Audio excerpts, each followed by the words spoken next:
जनवरी का महीना बस शुरू ही हुआ था, लेकिन ठंड अपने चरम सीमा पर थी। चारों तरफ हाहाकार मचा हुआ था। हवा इतनी काटती थी कि शरीर में जैसे कांटे चुभने लगे हों। पेड़, खेत और खंभे सब बर्फ की चादर में ढके हुए थे और हर तरफ सन्नाटा और डर का माहौल फैला हुआ था। रे भाई, ऐसी ठंड तो पहले कभी नहीं देखी। लगता है जैसे आसमान से बर्फ की बारिश हो रही हो और सब कुछ सफेद चादर में ढक गया हो। पता नहीं भाई, अब क्या होगा। हाँ भाई, तुम सही कह रहे हो। ऐसी ठंड तो हमने कभी नहीं देखी। लोग और जानवर सब ठिठुर रहे हैं, हाथ पांव जम रहे हैं, सांसें थम सी गई हैं। चारों तरफ बर्फ और ठंडी हवा का कहर फैला हुआ है। खेत, पेड़ और घर सब जैसे किसी जादुई चादर में ढक गए हों। हवा इतनी तेज है कि हर आवाज को निगल रही है। सच में भाई, इस ठंड की कड़ाके ने इंसान और जानवर सबको बराबर अपने भय में डाल दिया है। भाई, अब चलो अपने अपने घर चलते हैं। अगर और थोड़ी देर हम बाहर रुके रहें तो हम भी जम जाएंगे। घर पहुंचते ही कम से कम थोड़ी गर्मी का एहसास तो मिलेगा। सच में इस ठंड में बाहर टिकना नामुमकिन है। इसलिए अब चलते हैं ताकि अपने परिवार को भी सुरक्षित रख सकें। इस भयानक ठंड को देखकर लोगों के भीतर डर समा चुका था। इंसान ही नहीं, जानवर भी इस दर्द भरी ठंड से कांप रहे थे। जैसे ही शाम ढलती, गांव पर सन्नाटा छा जाता। लोग जल्दी जल्दी अपने घरों के अंदर दुबक जाते। गलियां सूनी हो जाती। चूल्हों का धुआं आसमान में घुलता और पूरे गांव पर ठंड की एक डरावनी चादर फैल जाती।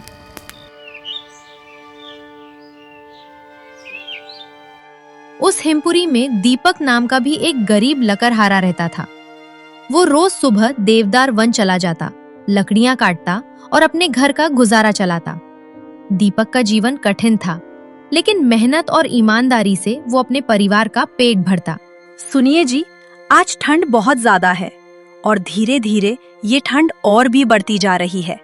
हाथ पांव सुन्न पड़ रहे हैं, सांस लेना मुश्किल हो रहा है और मोहन के पास स्वेटर भी नहीं है। इस नन्ही सी जान का क्या होगा? तुम सही कह रही हो गीता। ऐसी जानलेवा ठंड हमने कभी नहीं देखी थी। सुना है इस बार कड़ाकेदार ठंड के साथ भयानक बारिश भी होने वाली है। हम तो किसी तरह खुद को संभाल लेंगे, लेकिन मोहन का क्या होगा? वो तो अभी नन्हा सा बच्चा है। इतनी जानलेवा ठंड और कड़कती हवाएं हैं, ये सब वो कैसे सह पाएगा? उसके बारे में तो हमने कभी सोचा ही नहीं था। चलो एक काम करते हैं, मैं मुखिया जी के पास जाऊंगा और उनसे कुछ पैसे उधार ले लेता हूं। उसी पैसे से हम छत की मरम्मत करवा देंगे और मोहन के लिए कुछ गर्म कपड़े और कंबल खरीद लेंगे। ठीक है जी, यही सही रहेगा। आप जाइए और कुछ पैसे ले आइए।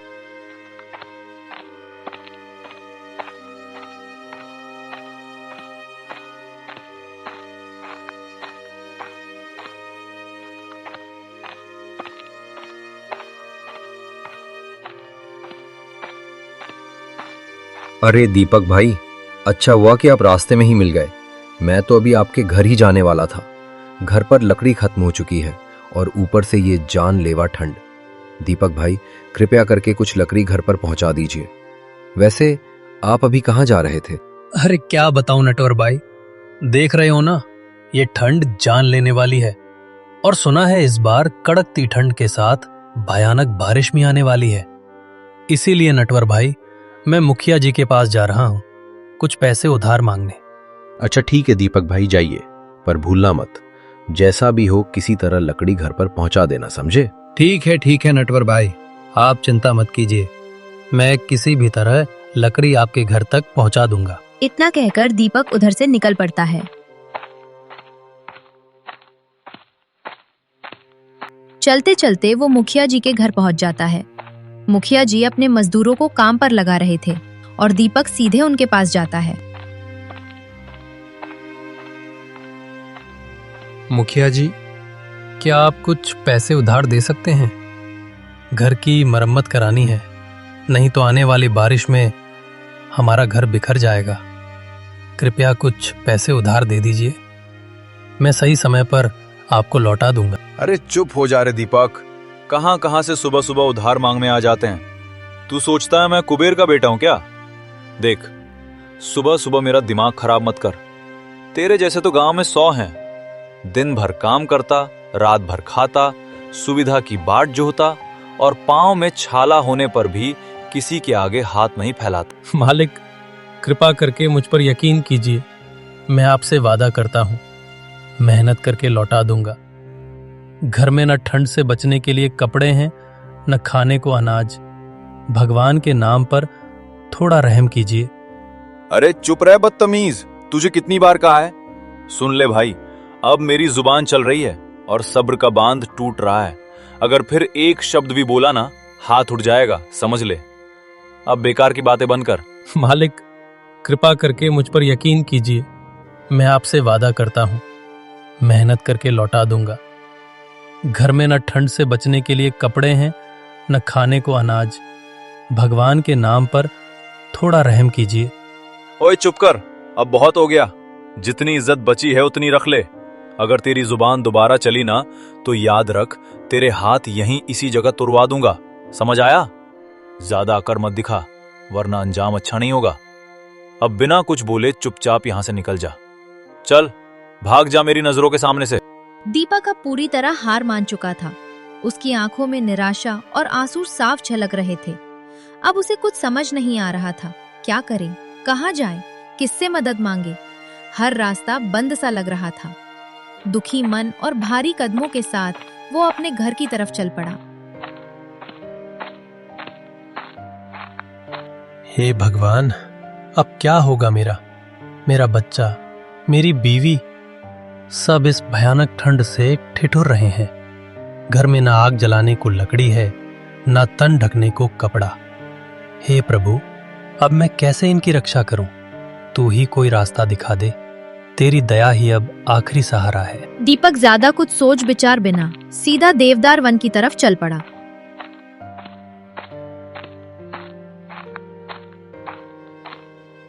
आज देवदार वन से लकड़ियां मिल गई हैं, तो कुछ हिस्सा मैं अपने घर ले जाऊंगा, ताकि रात में बच्चे और पत्नी आग जलाकर ठंड से बच सकें। बाकी आधी लकड़ियां मैं ऊंची कीमत पर बेच दूंगा, ताकि उससे कुछ पैसा मिल जाए और रोजमर्रा का राशन और जरूरी खर्च पूरे कर सकूं। अच्छा हुआ दीपक बेटा, तुम लकड़ियां लेकर आ गए हो। अब तो पता नहीं ये ठंड कितनी भयानक होगी। चारों तरफ एक अजीब सा सन्नाटा और हाहाकार फैल गया है। दीपक बेटा, जल्दी करो और लकड़ी दे दो, नहीं तो हाथ और कपड़े जम जाएंगे और सब ठिठुर ठिठुर कर रह जाएंगे। चाचा, पता नहीं ये ठंड इस बार कितनी भयानक होने वाली है। अमीरों को तो सब कुछ आसानी से मिल जाएगा, अच्छे कपड़े, खाना, घर की गर्मी, सब कुछ उनके पास है। लेकिन हम गरीबों का क्या होगा? मेरे बच्चे, मेरी बीवी, मैं उन्हें इस कड़ाके की ठंड से कैसे बचाऊं? ठीक है चाचा, अब मैं घर निकलता हूं। शाम होने वाली है और ठंड और भी बढ़ जाएगी, इसलिए मुझे जल्दी घर पहुंचना होगा। घर पर मेरी बीवी और बच्चे मेरा इंतजार कर रहे होंगे।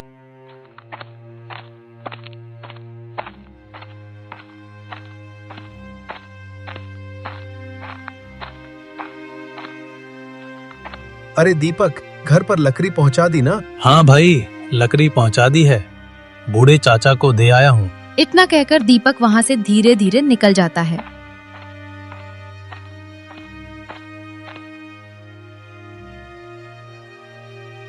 भाई अब चलो, हमें भी घर की ओर निकलना चाहिए। शाम ढल चुकी है और ठंड धीरे धीरे बढ़ने लगी है। अगर देर हो गई तो रास्ता भी दिखाई नहीं देगा और ठंडी हवाएं हड्डियों तक चुभने लगेंगी। चलो जल्दी चलते हैं, ताकि अंधेरा होने से पहले घर पहुंच जाए, नहीं तो ये रात बहुत भारी पड़ेगी। हाँ भाई, तुम बिल्कुल सही कह रहे हो। शाम ढलते ही चारों तरफ सन्नाटा छा गया है। न कोई आदमी दिख रहा है, न कोई जानवरों की आवाज सुनाई दे रही है। जैसे पूरा गांव किसी डर में सिमट गया हो। ठंडी हवा अब और भी तेज चलने लगी है, जिससे शरीर कांप उठा है। चलो भाई, देर मत करो, जल्दी निकलते हैं अपने घर की तरफ, वरना ये ठंडी रात हमें रास्ते में ही जकड़ लेगी।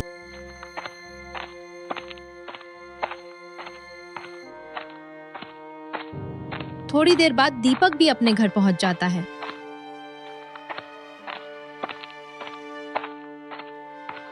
दीपक की पत्नी अपने बच्चे को गोद में बैठाए ठंड से कांप रही थी और आंखों में डर के साथ इंतजार झलक रहा था। क्या हुआ जी? आप इतनी देर कहाँ रह गए थे? देख रहे हैं ना, ये ठंड कितनी भयानक होती जा रही है। देखिए अपने बच्चे की हालत कैसे ठंड में कांप रहा है।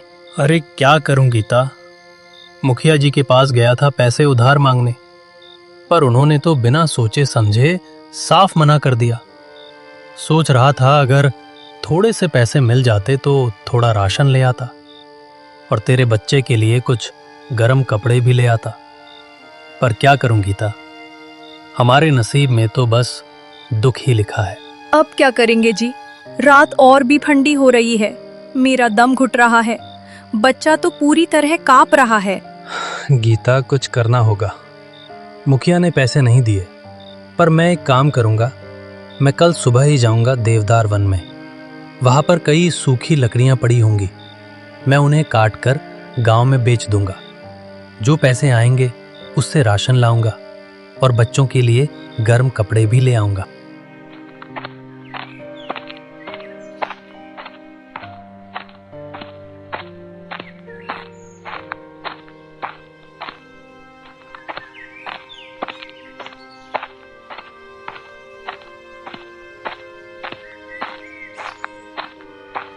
दीपक भैया कहाँ जा रहे हो इतनी सुबह कुल्हाड़ी लेकर? मैं देवदार वन लकड़ियां काटने जा रहा हूं। अरे वो तो अच्छा है, पर सुनो, देवदार वन मत जाओ।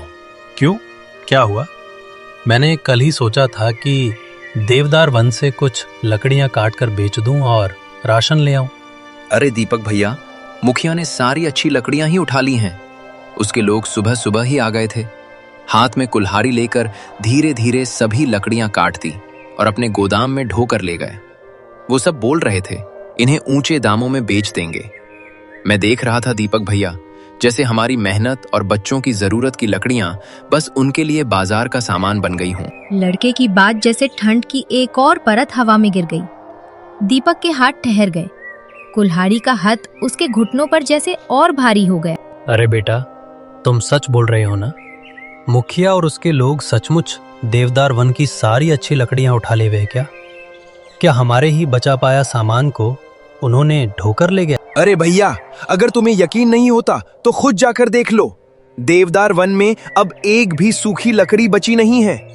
वे लोग रात दर रात आकर आए, चुपके से चुनिंदा सूखी लकड़ियां काट कर उठा ले गए, जैसे हमारी मेहनत और हमारे बच्चों की जरूरतें सिर्फ उनकी कमाई बन गई हो। लड़के की हर बात दीपक के सीने में एक गर्म चिंगारी जला गई। ये आग किसी ईंट की नहीं थी, ये मेहनत और बांटी हुई उम्मीदों के लिए जलती आग थी। उसने कुल्हाड़ी कसकर पकड़ी और कदमों की रफ्तार बढ़ा दी। लेकिन जब दीपक देवदार वन पहुंचा तो जो नजारा उसके सामने था, उसने उसकी सारी उम्मीदें चीर कर रख दी। जहां पहले सेठ की सूखी लकड़ियों के ढेर थे, वहां अब खालीपन पसरा हुआ था। धरती पर जेब जेब काले निशान, लेकिन लकड़ियां कहीं नहीं थी। हवा उसकी कुल्हाड़ी के पास से गुजरते हुए कांटेदार खामोशी छोड़ गई। हे भगवान, अब मैं क्या करूं? कहां जाऊं? किसके पास जाऊं? वो लकड़ी जिस पर मेरी आंख थी, जिस पर मेरी उम्मीदें टिकी थीं, उसे किसी और ने उठा लिया। ओ प्रभु, और कितनी पीड़ा देंगे आप इस गरीब इंसान को। मेरी मेहनत, मेरी आशाएं और बच्चों की जरूरतें सब खाली हाथ रह गईं। अब क्या बचा है मेरे पास? दीपक अब और क्या करता? उसके होश उड़ चुके थे। बेचारा जिस उम्मीद के सहारे देवदार वन आया था, अब वही उम्मीद पूरी तरह टूट चुकी थी। उधर घर में गीता और उसका बेटा आंखों में उम्मीद लिए दीपक का इंतजार कर रहे थे। हर बीतते पल के साथ ठंड और भी तेज होती जा रही थी। हे भगवान, ठंड तो और भी बढ़ती जा रही है। मुझे जल्दी घर पहुंचना होगा। घर में गीता और मेरा बेटा इंतजार कर रहे होंगे। नहीं नहीं, देर नहीं करनी चाहिए। फिर दीपक ठिठुरती ठंड को चीरते हुए अपने घर की ओर चल पड़ा। उसके कदम लड़खड़ा रहे थे, मगर मन में एक ही ताकत थी, गीता और बेटे तक पहुंचने की। हर झोंके के साथ ठंडी हवा उसकी हड्डियों तक उतर जाती थी। क्या हुआ जी? अब ठीक तो है ना? कहाँ थे इतनी ठंड में? बाहर तो कितनी ठंडी हवा चल रही है। अगर आपको कुछ हो गया, आपकी तबीयत खराब हो गई, तो मैं और मेरे बच्चे क्या करेंगे? अरे क्या बताऊं गीता, क्या बताऊं। अब तो पता नहीं क्या होगा गीता। क्यों जी, क्या हुआ? आप इतनी परेशान क्यों दिख रहे हैं? आपके चेहरे से लग रहा है जैसे कोई गहरी चिंता सता रही हो। गीता, मैं देवदार वन लकड़ियां इकट्ठा करने गया था। सोच रहा था कि लकड़ियां लाकर गांव में बेच दूं और उस पैसे से घर के लिए थोड़ा राशन ले आऊं। तुम्हारे और हमारे बच्चे के लिए कुछ गर्म कपड़े भी खरीद लाऊं। लेकिन गीता, सब कुछ खत्म हो गया गीता, सब कुछ। अरे क्या हुआ है जी? आप साफ साफ तो बताइए ना जी, क्या हुआ है? गीता, मैं देवदार वन गया था लकड़ी काटने के लिए, लेकिन वहां जाकर देखा कि सब लकड़ियां गायब थीं। एक भी लकड़ी नहीं बची थी गीता। सब लकड़ियां पहले ही काटकर ले जाई जा चुकी थीं। लेकिन कौन ले गया जी? और ऐसा कौन किया होगा? और कौन हो सकता है गीता, जिसके पास कोई दया या रहम नाम की चीज ही नहीं है? इस हिमपुरी का मुखिया है गीता। उसने देवदार वन की सारी लकड़ियां ले चला दिया। सुबह ही उसके लोग आए थे और सारी लकड़ियां काट कर ले गए। लेकिन वो इतनी सारी लकड़ियों का क्या करेगा जी? क्यों काट कर सब कुछ ले गया? अरे गीता, मैंने सुना है वो सारी लकड़ियां ऊंचे दामों पर बेचेगा। उसने बिल्कुल साफ साफ सोच रखा है लोगों की मुसीबत का फायदा उठाना। अब जब इतनी भयंकर ठंड है तो सबको लकड़ियां चाहिए ही चाहिए, और जब हिमपुरी में कोई लकड़ी ही नहीं मिलेगी तो लोग मजबूरी में सीधे मुखिया के पास ही जाकर लकड़ी खरीदने को विवश होंगे। हे भगवान, अब क्या होगा जी? अब हम क्या करेंगे? एक तो हमारे पास ठंड से बचने के लिए ना तो कोई गर्म कपड़ा है, ना ही कोई दूसरी चीज। बस वही लकड़ियां ही हमारा सहारा थी जिनसे हम अपना चूल्हा जलाते थे, जिनसे ये ठंडी रातें काटते थे। लेकिन अब वो भी नहीं रही। अब क्या होगा जी? मेरा छोटा बच्चा इस ठंड को कैसे सहन कर पाएगा? कहाँ जाएं? किससे मदद मांगे? तुम चिंता मत करो गीता, मैं कुछ तो उपाय ढूंढ लूंगा। ठंड से बचने के लिए तुम बच्चे को अंदर ले जाकर लेटाओ। आज रात के लिए थोड़ी सी बची हुई लकड़ियां जला देंगे, उससे काम चल जाएगा। रात तो गुजर ही जाएगी, कल कुछ और सोचेंगे। घबराने की जरूरत नहीं। इस कटु ठंड से केवल दीपक और उसका परिवार ही नहीं, बल्कि पूरा गांव त्रस्त था।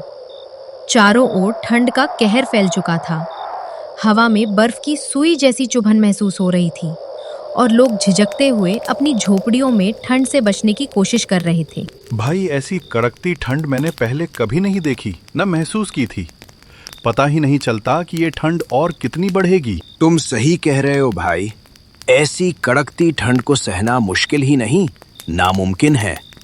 हवा में बर्फ की सुई जैसी चुभन है, सांसों से धुआं निकल रहा है और हर कोई अपने शरीर को ढककर भी ठंड से कांप रहा है। ऐसी कड़कती ठंड में बस एक ही चीज हमें बचा सकती है भाई, लकड़ी। लेकिन पता नहीं भाई, आज दीपक लकड़ी क्यों नहीं लाया? शायद उसे खबर ही नहीं थी कि ठंड इतनी बढ़ गई है। फिर भी इतनी जरूरत होने पर भी वह लकड़ी देने क्यों नहीं आया? अरे भाई, तुमने सुना नहीं? देवदार वन की सारी लकड़ियां काट दी जा चुकी हैं। अब एक भी लकड़ी नहीं मिल रही है। अरे भाई, ये कैसे हो सकता है? कल जब मैं देवदार वन देखकर आया था, वहां बहुत सारी लकड़ियां पड़ी थीं। अब सुनकर जानकर तो यकीन ही नहीं होता कि इतनी जल्दी सब कट गई। भाई, हमारे हिमपुरी के मुखिया ने सारी लकड़ियां काट दी हैं, और तो और लकड़ियों के दाम भी काफी बढ़ा दिए हैं। अब इतनी कड़कती ठंड में ये हाल देखकर लोगों की मुश्किल और बढ़ गई है। जो भी हो भाई, मुझे बस लकड़ी चाहिए, चाहे कितनी भी कीमत चुकानी पड़े, और नहीं तो इस ठंड में कोई भी नहीं बचेगा। चारों तरफ बर्फ की चुभन, कांपती हवाएं और डर का माहौल है। अब कोई इंतजार नहीं कर सकता, हर पल कीमती है। सुबह हो चुकी थी, लेकिन ठंड अब भी अपनी पूरी ताकत से बरकरार थी। चारों ओर कोहरे की चादर फैली थी और लोग ठिठुरते हुए थर थर कांप रहे थे। कुछ अपने हाथों को रगड़कर गर्मी पाने की कोशिश कर रहे थे, तो कुछ अलाव की तलाश में इधर उधर भटक रहे थे। हवा में सहरन ऐसी थी कि लगता था मानो ठंड हड्डियों तक उतर आई हो। लेकिन इस भयंकर ठंड में एक आदमी ऐसा भी था जो लोगों की मजबूरी का पूरा फायदा उठा रहा था, हिमपुरी का मुखिया। उसने देवदार वन से लाई हुई लकड़ियां ऊंचे दामों पर बेचना शुरू कर दिया था। जब हिमपुरी के लोग ठंड से कांप रहे थे, तब वो अपने मुनाफे की गर्मी में खुश था। किसी के घर में आग नहीं थी, लेकिन उसके घर के चूल्हे में सिक्के जल रहे थे। अरे मुखिया जी, बस एक चिरौंजी सी लकड़ी दे दीजिए। बच्चे कांप रहे हैं, रात कट ही नहीं रही, नहीं तो इस ठंड में हमारी जान चली जाएगी। अरे ओ छोटे, लकड़ी देने में कौन मना कर रहा है रे? ये सब तो तुम्हारे जैसे लोगों के ही लिए रखी हैं। पैसे दे और जितनी चाहिए उतनी लकड़ी उठा ले जा। मुफ्त में तो कुछ ना मिलेगा। ठीक है मुखिया जी, इसके कितने पैसे हुए? तेरे हो गए 60 रुपए। अरे ये क्या मुखिया जी, इतनी ज्यादा कीमत आप कैसे ले सकते हो?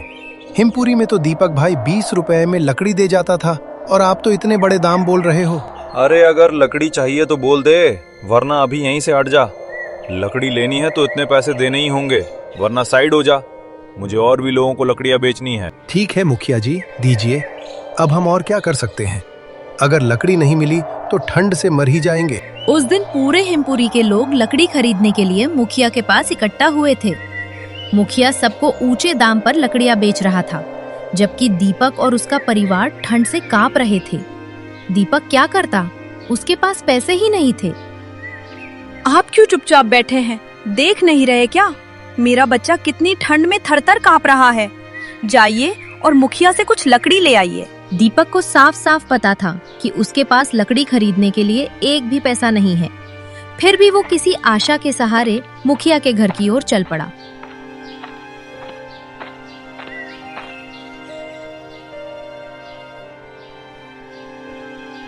दीपक मुखिया के घर पहुंच गया। वहां पहुंचकर उसने देखा कि हिमपुरी के कई लोग लकड़ी खरीदने के लिए लंबी कतारों में खड़े थे। दीपक ने जरा भी देर न की, वो धीरे से कतार में लग गया, उम्मीद की एक हरी किरण दिल में लिए कि शायद उसे भी कोई मदद मिल जाए। मुखिया एक एक करके सभी लोगों को लकड़ियां बेच रहा था। आखिरकार दीपक की बारी आ ही गई। अरे गोपाल, कैसे आना हुआ? अरे मुखिया जी, हमें भी जरा सी लकड़ी दे दीजिए, नहीं तो मेरे बच्चे और बीवी ठंड से मर जाएंगे। कृपया मुखिया जी, कुछ लकड़ियां दे दीजिए, मैं आपको उसके पैसे बहुत जल्द लौटा दूंगा। अरे देखो, ये लकड़ियां उधार मांगने आया है। तू क्या समझता है खुद को? मैं कोई गरीब खाना खोला हूं क्या कि लकड़ियां सबको मुफ्त बांट दूं? और वैसे भी तू तो सबको लकड़ी बेचता था, आज अचानक तेरे पास लकड़ियां कम कैसे हो गई? मुखिया जी, ऐसा मत कहिए, मेरी बीवी और बच्चे ठंड से मर जाएंगे। मैं आपके चरणों पर गिरकर हाथ जोड़ता हूँ, कृपा करके कुछ लकड़ी दे दीजिए। अरे बस कर, अब दफा हो यहाँ से, नहीं तो मेरे हाथों तुझे मार पड़ेगा। ये लकड़ियां गरीबों के लिए नहीं है, जिनके पास पैसे हैं वही आगे आए, वरना मत आओ। अब तू यहाँ क्यों खड़ा है? चल भाग यहाँ से। दीपक कुछ कर ना सका और मन भारी भारी भावनाओं से दबा हुआ वहां से उदास होकर अपने घर लौट आया। क्या हुआ जी? लकड़ी मिल गई या नहीं? क्या बताऊं गीता, मुखिया ने एक भी लकड़ी उधार नहीं दी, उल्टा मुझे वहां से बेइज्जत करके भगा दिया। अब क्या होगा जी? हम क्या करेंगे? लकड़ी के बिना तो हमारा जीना ही मुश्किल हो जाएगा। तुम ज्यादा परेशान मत हो गीता, देखना कल तक मुखिया का सारा घमंड टूट जाएगा और हिमपुरी के हर घर में लकड़ी होगी, तुम देख लेना। दीपक के मन में कुछ अजीब सा चल रहा था। उसकी आंखों में एक तेज चमक थी और होठों पर हल्की मुस्कान। कोई योजना, कोई चाल जो सुबह तक मुखिया का सारा घमंड तोड़ देगी। रात के ठीक 12 बज चुके थे। ठंडी अपनी पूरी ताकत दिखा रही थी। हवा में बर्फ सी सहरन घुली थी और चारों ओर सन्नाटा पसरा था। ऐसे में दीपक ने कांपते हुए दरवाजा खोला और बिना कुछ सोचे सीधे मुखिया के घर की ओर चल पड़ा। हर कदम के साथ उसकी सांसों से भाप उठ रही थी, लेकिन उसके मन में जल रही आग उस ठंडी रात से कहीं ज्यादा गर्म थी।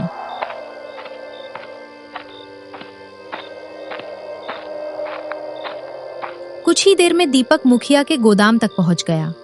वहां चारों तरफ सन्नाटा था, बस हवा के झोंकों से टिन की छत चरमराने की आवाज आ रही थी। गोदाम के अंदर से लकड़ियों की हल्की हल्की खुशबू आ रही थी। दीपक ने चारों ओर देखा, कोई दिखाई नहीं दे रहा था। उसने गहरी सांस ली, जैसे कोई बड़ा फैसला करने जा रहा हो। अब देखता हूँ मुखिया क्या करेगा। कल सुबह होते ही उसका सारा घमंड चूर चूर हो जाएगा और कल से हिमपुरी के किसी को भी मुखिया से लकड़ी खरीदने की जरूरत नहीं पड़ेगी। रात कट गई और सुबह हो चुकी थी। पूरे हिमपुरी में एक ही बात की चर्चा थी। हर घर के बाहर लकड़ियों का बड़ा सा ढेर रख दिया गया था। लोग हैरान थे और एक दूसरे से पूछ रहे थे। कुछ की आंखों में राहत की चमक थी, तो कुछ के चेहरे पर अब भी सवाल और उत्सुकता झलक रही थी। अरे भाई, ये लकड़ियां यहाँ कहाँ से आ गईं? किसने किया ये सब? कौन हो सकता है जिसने हमारे लिए इतनी मदद की? खैर जो भी हुआ, आज से ठंड से हमारे झगड़े खत्म। अब हम आराम से और खुशी से लकड़ी जलाकर रात काटेंगे। घर घर में आग की हल्की चमक होगी, चूल्हों पर आराम से खाने बनेंगे और बच्चों की हंसी गूंजेगी। ठंडी अब हमें डरा नहीं पाएगी। हम सब साथ हैं और इस गर्माहट के साथ अब सर्दियां भी मीठी लगेंगी। उधर मुखिया का होश उड़ चुका था। वो सोच रहा था कि गरीबों का हक छीनकर और उन्हें परेशान करके वो बहुत खुश और ताकतवर महसूस करेगा। उसके मन में घमंड और अहंकार की पूरी दुनिया बस गई थी। लेकिन उसे ये बिल्कुल नहीं पता था कि ऊपर वाला भी मौजूद है, जो हर बात देख रहा है और हर नियत पर नजर रखता है।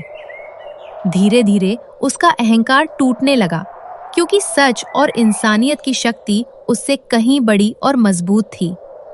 अब उसे समझ आ रहा था कि असली जीत हमेशा अच्छे और नेक दिल वालों की होती है। इस प्रकार की मजेदार कहानियां देखने के लिए हमारे चैनल हॉलिडे टून्स को सब्सक्राइब करना ना भूलें।